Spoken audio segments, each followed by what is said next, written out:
今次監察賭風聯盟就呢一個嘅問題賭博社會成本，就係嚟到咧係去作咗一個研究。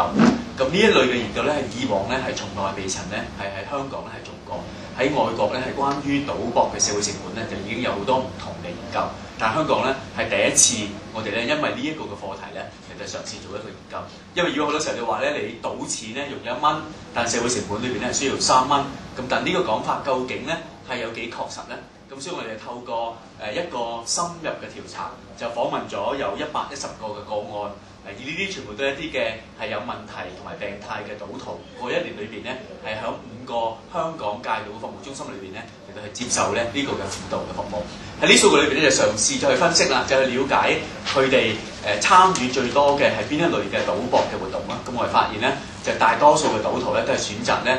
賭馬啊、賭場啊、賭波啊，即係呢3方面係佢哋最主要嘅。咁跟住又喺裏邊咧去問得到啦，佢哋究竟係響過一年裏邊咧參與賭博嘅嗰個嘅時間係有幾多咧？咁答翻嚟咧係差唔多有920小時咧，佢哋咧係花咗咧係響賭博嘅活動裏邊，係平均佢所贏嘅金錢咧大概咧係嗰個嘅數字係6萬蚊左右，但輸咗嘅錢咧係差唔多有29萬，平均佢哋嘅收入咧係大概13500蚊左右。咁如果從啲數字裏邊去睇嘅時候咧，就係反映咧，當一個人佢失去咗理性同埋判斷力嘅時候咧，係響呢一個嘅即係所謂咧唔能夠節制嘅呢個賭博嘅活動裏邊咧，佢係會不斷嘅嚟到咧係喺個金錢上邊咧就會就係令到自己咧係越輸越多嘅嗰個嘅錢。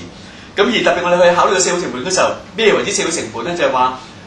一個嘅賭徒就係話，當佢係因為呢一個嘅賭博嘅問題導致咗佢，比方可能佢屋企裏邊咧係需要攞綜援，或者需要住公屋，或者需要咧嚟到係去坐監，或者需要警方嚟到控訴，或者其他嘅一啲法庭等等嘅嗰啲嘅成本，或者宣佈咧個人破產。咁我哋係將所有啲數據搜入之後咧，就去計算呢個社會成本。同樣咧計算翻佢個人嘅個成本，就包括咗佢即係當時嘅嗰個收入係大概有幾多錢，而因為呢一個賭博嘅活動，以致影響佢嗰個收入，或者係影響咗佢嗰個嘅金錢嘅嗰個開支等等。於是我哋計咗即係一條嘅嗰個嘅數據出嚟，平均我哋睇得到呢個中位嘅數字咧，喺個人嚟講咧係大概係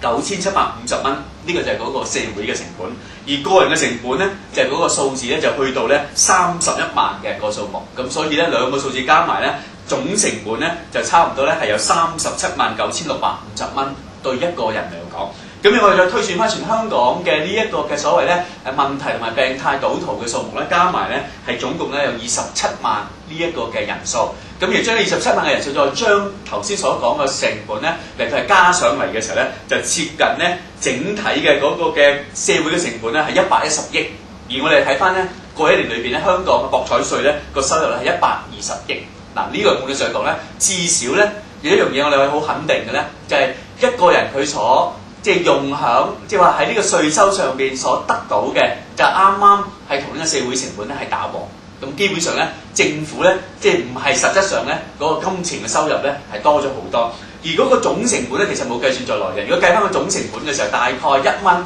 可能係對8個半嗰個嘅總成本嘅嗰個數目。咁所以當然我哋話呢一個嘅數字係咪絕對嘅準確咧？咁可能咧有啲地方咧都仍然咧係可以繼續嘅作深入嘅個研究同埋，但至少今次咧係第一步，我哋作咗一個咁樣全面性嘅一個研究。而我哋盼望咧就係監察賭風聯盟咧係可以有更多社會嘅團體、大學研究中心繼續就呢個社會成本咧係作進一步嘅調查同埋了解，以至將來有更多嘅數據咧去客觀去反映究竟賭博係喺個經濟系統裏邊咧係對社會造成嘅一個正面咧，抑或負面嗰個影響。咁所以我相信咧，今次監察賭風聯盟所做嘅呢一個嘅社會成本嘅研究同埋調查咧，係確實咧係對整個香港或者澳門賭博嘅研究裏邊咧係一個好重大嘅貢獻。呢一個客觀